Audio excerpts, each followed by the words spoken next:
Janavallabha Girivardhari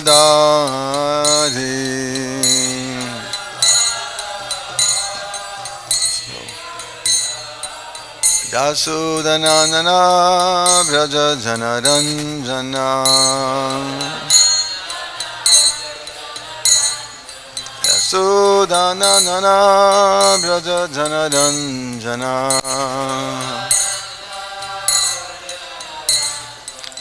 Jamunatira Vanachari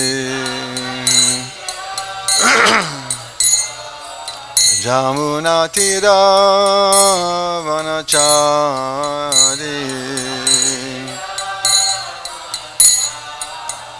Jai Radha Madhava Kunja Vihari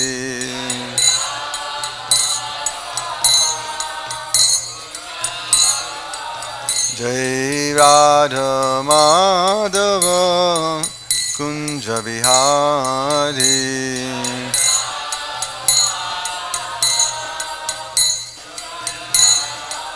Jai Radha Madhava Kunja Vihari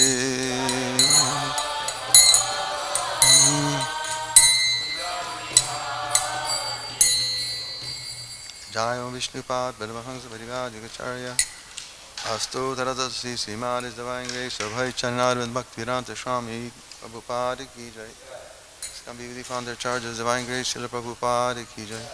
Jai Om Vishnupad Paramahansa Parivāja Astu Taradasi Srimad His Divine Grace Srila Bhakti Sanatana Maharaj Srila Prabhupada Ki Jai.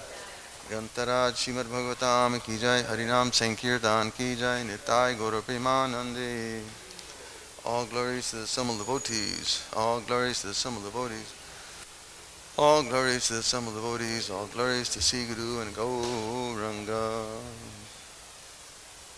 Nama Om Vishnu Padaya Krishna Padastadare Srimati Bhaktivedanta Swami Nityanamani Namaste Saraswati Devi Gauravani Bachani Shesha Shunyavadi Pastacharya Satarani Om Namo Bhagavate Vasudevaya Om Namo Bhagavate Vasudevaya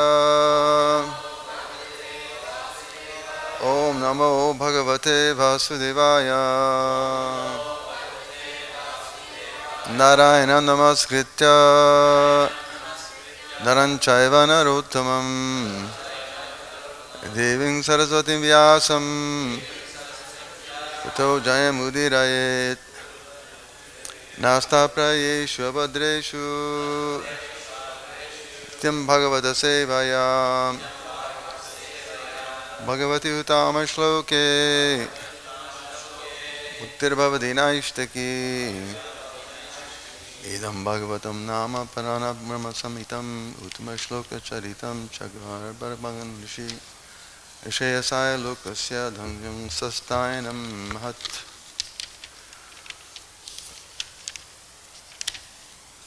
Reading from Srimad Bhagavatam, 4th canto, chapter 3, entitled Talks Between Lord Śiva and Sati.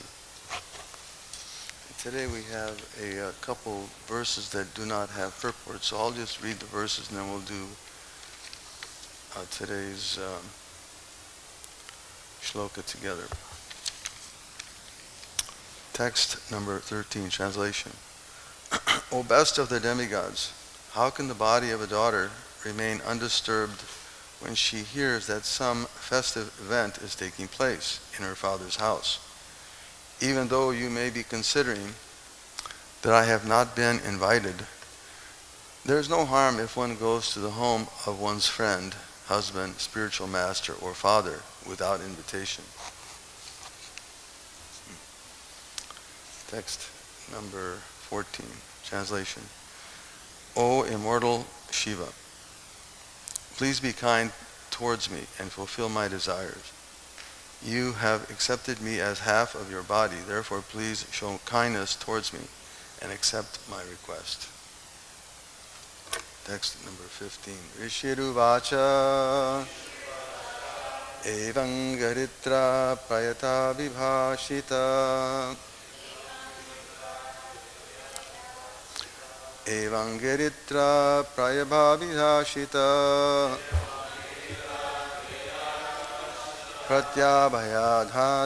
pratyabhyadhatta prahasan suhṛt-priyaḥ pratyabhyadhatta prahasan suhṛt-priyaḥ saṁsmārito marma-bhidaḥ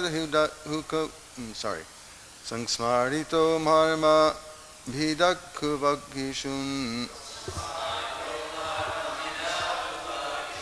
saṁsmārito marma-bhidaḥ kuvāk-iṣūn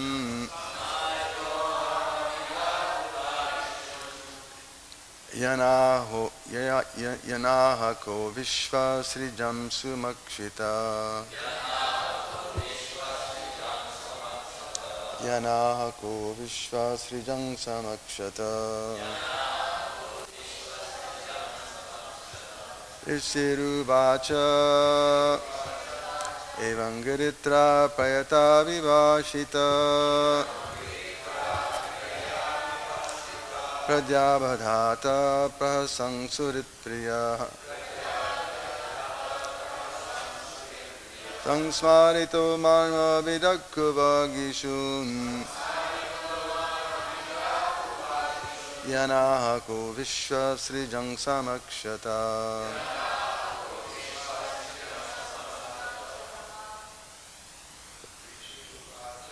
ṛṣir uvāca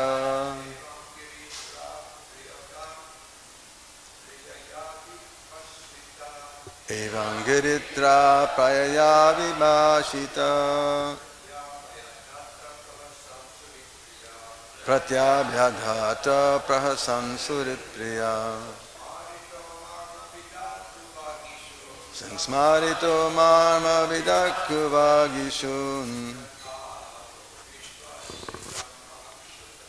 yanāḥako viśva-sṛjāṁ samakṣataḥ ṛṣir uvāca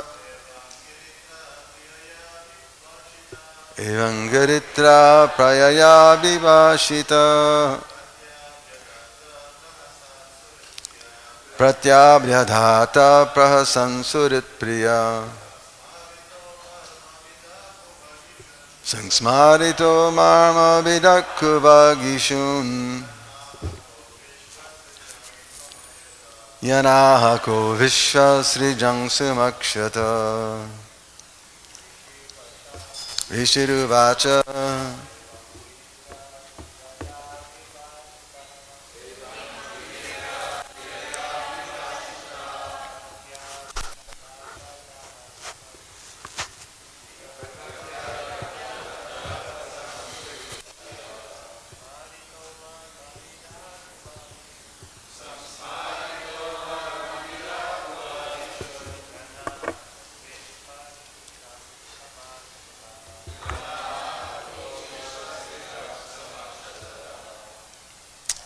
ladies.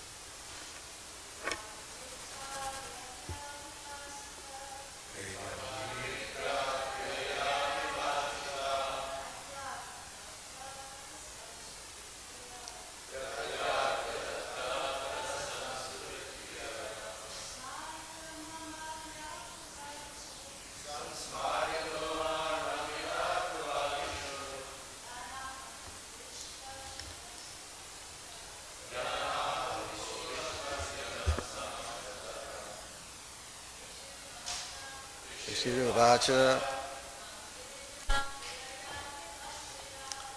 giritraḥ pratyabhyadhatta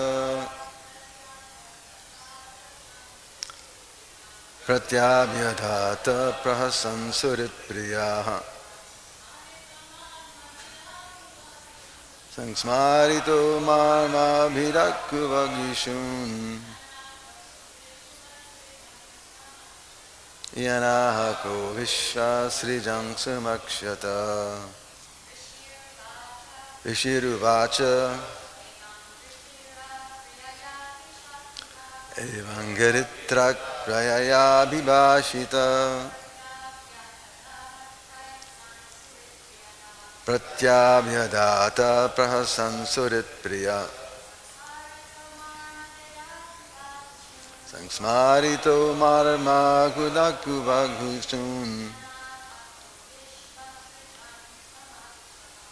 yanako viśva-sṛjāṁ samakṣataḥ. For me, that was a real tongue-tire. That was really good. Thank you. ṛṣir, the great sage Maitreya said, evam, thus, giritraḥ, Lord Śiva, priyayā, by my dear wife. Oh, I'm sorry, by his dear wife. Abhibhāṣitaḥ, being spoken to. Pratyabhyadhatta, replied. Prahasan, while smiling. suhṛt-priyaḥ, dear to the relatives. saṁsmāritaḥ, remembering. marma-bhidaḥ, heart-piercing. kuvāk-iṣūn, malicious words. Yan, which words? Aha, said. Kaha, who? Dakṣa. Viśva-sṛjāṁ, of the creators of the universal manifestation. samakṣataḥ, in the presence. Purport. Translation and purport by His Divine Grace Srila Prabhupada ki jai. The great sage Maitreya said, Lord Śiva, the deliverer of the hill Kailash, having thus been addressed by his dear wife, replied smilingly, although at the same time he remembered the malicious, heart-piercing speeches delivered by Dakṣa before the guardians of the universal affairs. Purport. When Lord Śiva heard from his wife about Dakṣa, the psychological effect was that he immediately remembered the strong words spoken against him in the assembly of the guardians of the universe. And remembering those words, he was sorry at heart. Although to please his wife, he smiled. In Bhagavad Gita, it is said that a liberated person is always in mental equilibrium, in both the distress and the happiness of this material world. Therefore, the question may now be raised, why a liberated personality like Lord Śiva was so unhappy because of the words of Dakṣa? The answer is given by Srila Vishwanath Chakravarti Thakur. Lord Śiva is Atmaram, or situated in complete self-realization. But because he is the incarnation in charge of the material mode of ignorance, tamagun, he is sometimes affected by the pleasure and pain of the material world. The difference between the pleasure and pain of this material world and that of the spiritual world is that in the spiritual world, the effect is qualitatively absolute. Therefore, one may feel sorry in the absolute world. But the manifestation of so-called pain is always full of bliss. For instance, once Lord Krishna in his childhood was chastised by his mother Jasoda, and Lord Krishna cried. But although he shed tears from his eyes, this is not to be considered a reaction of the mode of ignorance, for the incident was full of transcendental pleasure. When Krishna was playing in so many ways, sometimes it appeared that he caused distress to the gopis, but actually such feelings were full of transcendental bliss. That is the difference between the material and spiritual worlds. The spiritual world, where everything is pure, is pervertedly reflected in this material world. Since everything in the spiritual world is absolute, in the spiritual varieties of apparent pleasure and pain, there is no perception other than eternal bliss. Whereas in the material world, because everything is contaminated by the modes of material nature, there are feelings of pleasure and pain. Therefore, because Lord Śiva, although a fully self-realized person, was in charge of the material mode of ignorance, he felt sorrow. Om Jnana Timidandasya Jnananjana Shalakaya Chakshunamritam Yeni Tasmai Sivare Namah. Gum Guru Divachalam Pangam Gayate Girim Yalki Vidamande Sigiram Dhirataranam Paramananda Madhavam Sri Chaitanyeshwaram.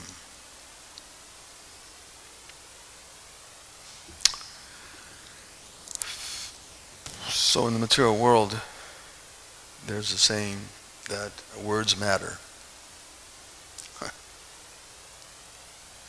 And in this whole pastime with Dakṣa, it's clear that words do matter. Even in our own experience, that when harsh words are said, or even loving words, there's consequences. It's not that it's just wasted thoughts. Although the source of those words have to be considered, right? Just like a small child may say, "Mommy, I hate you." We can understand that there may be certain emotions that arise when the modes of nature rise up, and the words may not be serious, or they may be just full of bluster. But words do have consequences. It's like in anything we do in this material world, whatever we do, there is some consequence, even in one's words. Just like when you go to court, you have to give an oath, right? You're speaking or you're revealing something under oath. There's a certain consequence that is there by that position. Or even by some association, we may say something that causes some reaction. In this case, we're reading how Dakṣa had spoken these harsh words in a very exalted setting. The guardians of the universe, Prabhupada points out here, or in the verse also, right? Before the guardians of the universal affairs. So these words were being spoken before some very exalted personalities. They weren't just casual comments. But the setting was quite important. And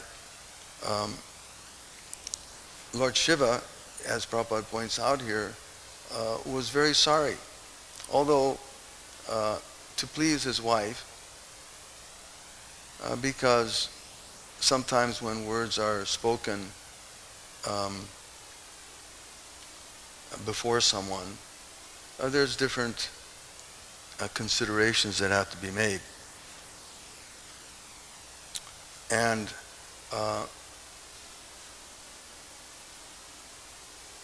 considering that, he was smiling. Not that she should become too disturbed, but within he was feeling sorry because he knew or he could recognize, he could foresee that in the future there's going to be some trouble by this. That his Dakṣa future was not very good. As Krishna also says in Bhagavad Gita, tanaham krishatang vishatak kudam samareshu naradamam. That evil people or persons who have a very materialistic mentality, they're thrown into a lower levels of existence. Lord Śiva could foresee that because of this exchange with Dakṣa, although it was his father-in-law, and again, that's something to consider. Words spoken between relatives is very hurtful. We can say something out and about, and sometimes people consider it important. Sometimes it's just bluster. But when it's said between relatives, it has a whole different experience, a whole different level of concern and seriousness. So he could understand, Lord Śiva could understand, that there was no call for this other than just simply some envy. So he could foresee that there was some trouble brewing.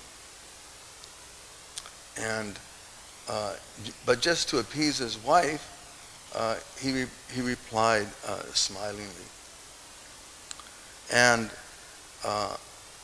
had to sort of de-escalate or try to de-escalate the situation. But it just goes to show that one should not take on a position, as Bhagavatam explains, Guruna sasyat, Swajanuna sasyat, Pitana sasyat, Jananina sasyat.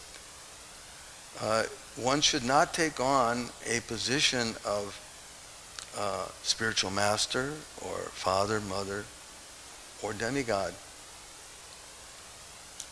These are responsible positions unless you have something good to say. Otherwise, one should, unless you have something good to say, don't take up this position. It's very critical. And in this case, again, we're seeing how Lord Śiva was trying to point out that her going to her, as she's requesting, to go to her father's place, to this next fire yajna, was not a good idea. Instead, it's a situation that should be avoided, as Chanakya Pandit states, Durjana parihartabhyo vyapyapya lankrito pashan. He says that that a evil person, even though decorated with knowledge, should be avoided. Even a decorated person with so many material qualities, that person should be avoided, considering that there's an ulterior motive here, as was the case with Dakṣa. And because of his speaking in such a harsh way, it would cause some problem. As Rupa Goswami also explains, Vacha vegam, manasa krodha vegam, jiva vegam, udarapasta vegam, that one has to control the urge to speak and the urge of the tongue, because it causes problems. Down the road, there's going to be some serious issue. And people, we have experience of that within our own lives. How when people speak in a very harsh way, it has effect. it causes consequence. Or if it's done in a very sincere way, it has profound effects upon the psychology of people, just as we see in the example of Srila Prabhupada. When he would speak, it had a profound effect upon people. There was a purpose to it, right? It wasn't just useless conversation. It's advised, it's theorized, or sometimes there's a comment out there that words become your behavior. When people engage in certain conversation, eventually it becomes your behavior. And we all have experience of that. Whenever the conversation is guttural, like we see in greater society, the language is of a coarse and a low nature.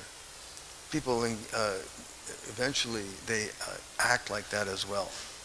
They become very coarse and very guttural. They're in the gutter, and has no meanings, as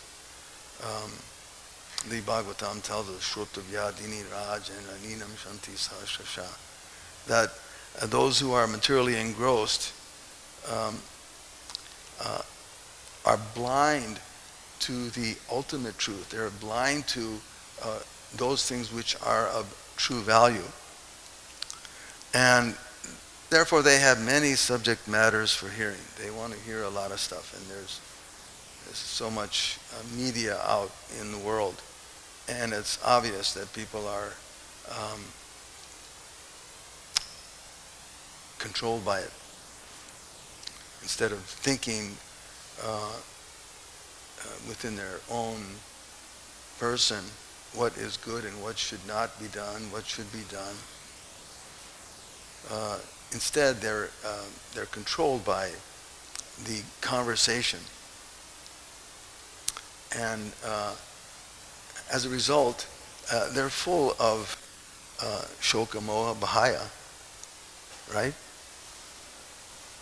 They're controlled by lamentation, illusion, and darkness. The Bhagavatam again, Sutta Goswami, when he was speaking to the sages, he advises them, Bhaktir anayate punkshang shokamoha bhayapaha. He tells them that that the oral reception, when you hear about the personality of Godhead, by giving reception to that message, the sprouts of loving devotional service happen. The desire to engage in devotional service sprouts up. And it extinguishes the fire of shoka, moha, bhaya, which is burning like anything in society. People are engaged in lamentation. Oh, I want, and why did I lose this, or I need this? They're illusioned into thinking that this body is the self, or is what's really important, satisfaction of this body, and as a result, fearfulness. So these things happen when the conversation, when the words are considered. And therefore Chanakya Pandit recommends that one should avoid such persons. They're compared to the serpent who has a jewel on the head. The jewel is very attractive, but considering that it's on a serpent, it's dangerous. Not a good idea. So this wonderful experience this pastime of Lord Shiva instructing his good wife that no, better not to go to this setting because this is going to be trouble. Although he himself was, as Prabhupada points out here, he's atmaramas chamunayo nirgranti api rukrama. The exalted personalities, they're already established in the self, and they're freed from the bondage of the material world. But they still have a great desire to engage in devotional service. Kripambudir, what is that? Young parak, Kripambudir yak parak paraduka duki. That the devotees of the Lord, they're still very focused on helping those who are suffering in this material world. And this was the case with Lord Shiva, that he's trying to sort of, again, de-escalate and trying to warn his good wife, Parvati, that this is not a good idea. This is going to ultimately cause a lot of trouble. And this is the mentality of the devotees of the Lord. And although there may be some apparent contradiction in his own example, Prabhupada points out here very interestingly that there's a question: why is it that if the spiritual world is absolute, then there must be also some absolute misery, you would think, right? If it's a spiritual world, there's absolute bliss, there must be absolute misery. But no, just the very definition of the spiritual world, Vaikuntha, that place which is where misery is absent, where anxiety is absent. There is, but whatever may be there is on a transcendental.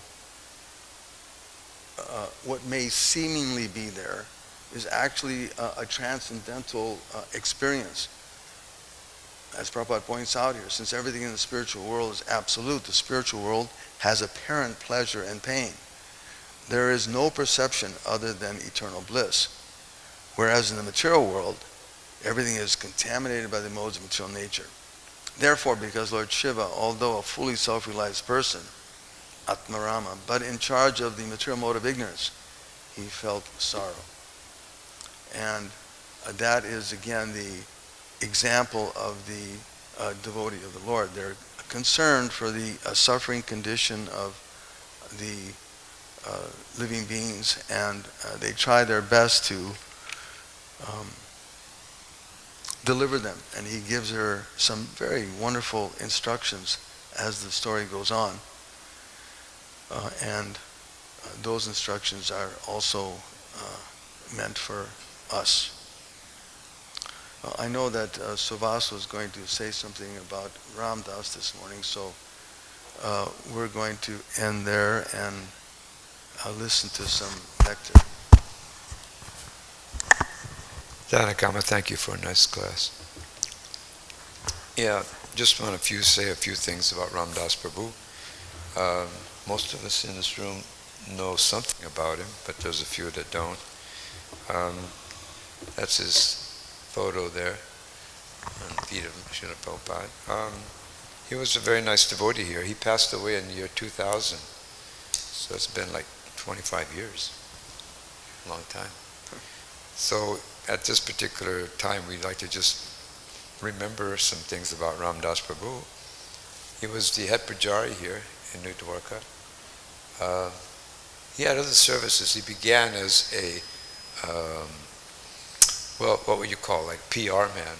He did a lot of public relations work, connected with a lot of offices in LA. And so from that point, at one time, he was asked to just do the deity worship for Rukmini, Draupadish, Jagannath, Baladev, Subhadra, and Gaunitai. So he did accept that service, and he did it very nicely. He upgraded it considerably, and he also was very dedicated to worshiping the deities. Very nice devotee. He was very concerned about the devotees' welfare and health. He made that a point. He always tried to help the devotees that were in need. If someone was ill, he always tried to somehow help them in some capacity, either get some herbal medicines or say a prayer for him or her. He was actually that kind of a guy. He was renowned here in New Dwarka because he would always have this humongous bag, one of these cloth carry bags that he'd have over his shoulder. And in that bag, you never know what he'd come out with. It'd be a samosa or sweet ball or something that you could really relish. And sometimes he made it a point to see if someone was a little bit down or feeling not so good, that he'd walk up to them and put his big old hand, about this big of a hand. He was a big statured devotee. He had huge hands. And he'd stick his hand in that bag and come out with a goodie. And people really appreciated it. It made you smile, at least. It made you feel, welcome. It made you feel good. So he was that kind of individual. He wanted to make people, devotees especially, feel comfortable and feel good in Krishna consciousness. I think a special item, if some other people can say a few things too, I don't want to say everything, but I think an important item of Ram Dass was that, he was very fortunate enough to be able to, he got ill, and then we paid his way to go to India, in Vrindavan, and he took that step of making an effort to leave this world in Vrindavan. And I always consider that to be a big thing, because, I always see it like if somebody's driving down that Bhaktivedanta Marg street, and you're not coming back. It's a big challenge. You're going to stay there till you leave this planet. So I kind of respect him for that point, that he made a decision that he'd go to Vrindavan and pass away there in Vrindavan. And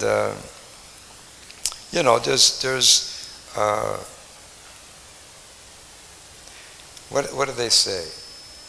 One can be born in Vrindavan, one can live in Vrindavan, but the real Vrajabasi is one who actually dies in Vrindavan. This is the real Vrajabasi.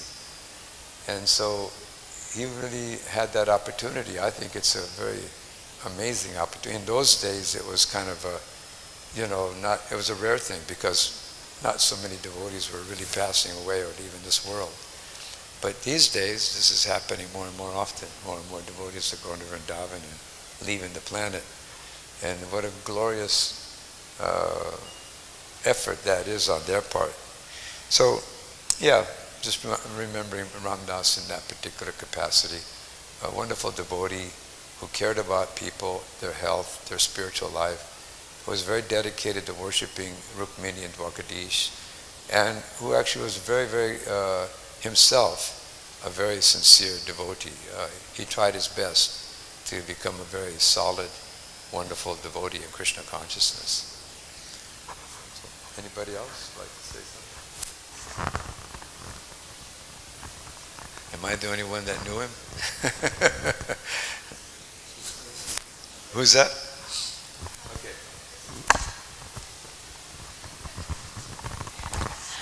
Ram Dass's devoted wife, she donated $108 for the special flowers to use for their lordship's garlands. So it's a festival quality garlands today for their pleasure due to this auspicious day.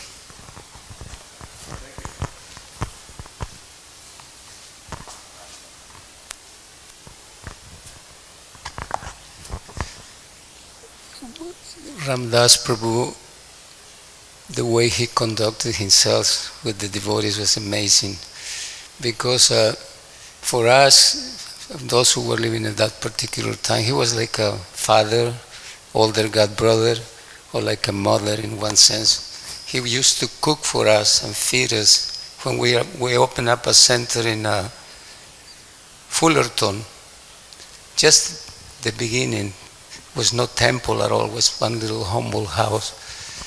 And he will be the one who feed the Sankirtan devotees very cautiously. But also he was very humble. He will, whatever service they will ask him to do, he will do it.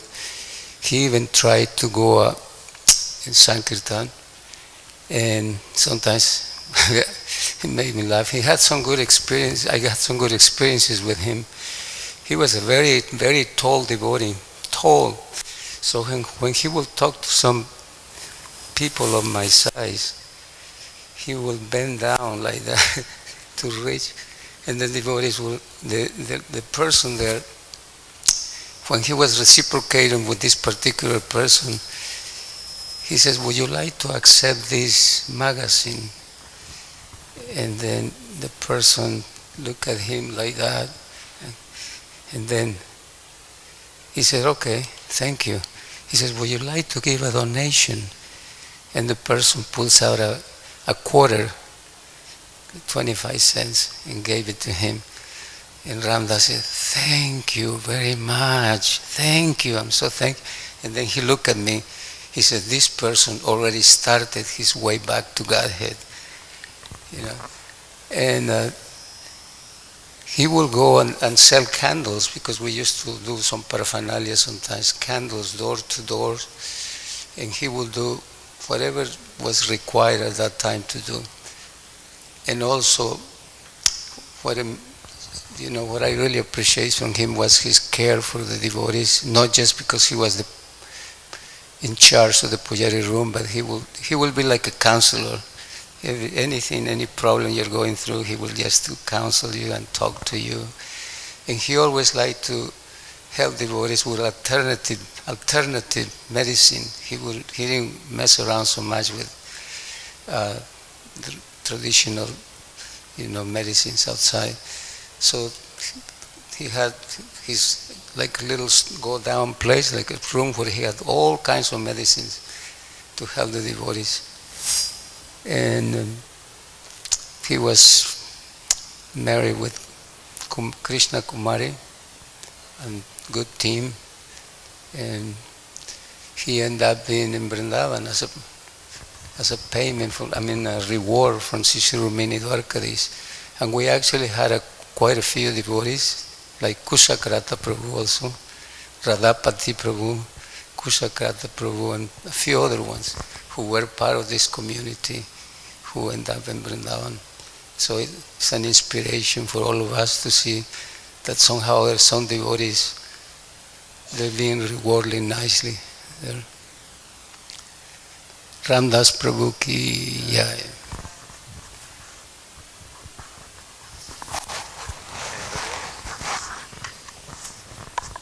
Okay, one last thing was that I think the reason that we want to remember individuals of this caliber is that because they dedicated their life in Krishna consciousness, and they served all the way till the end. Even when he went to Vrindavan, he didn't die immediately. He was there actually for 3 years. So he was there for some time before he left this planet. But we're remembering him because he was a nice devotee, a nice servant of Rukmini Dwarkadisha and New Dwarkadam. Okay? Ramdas Prabhu ki jai.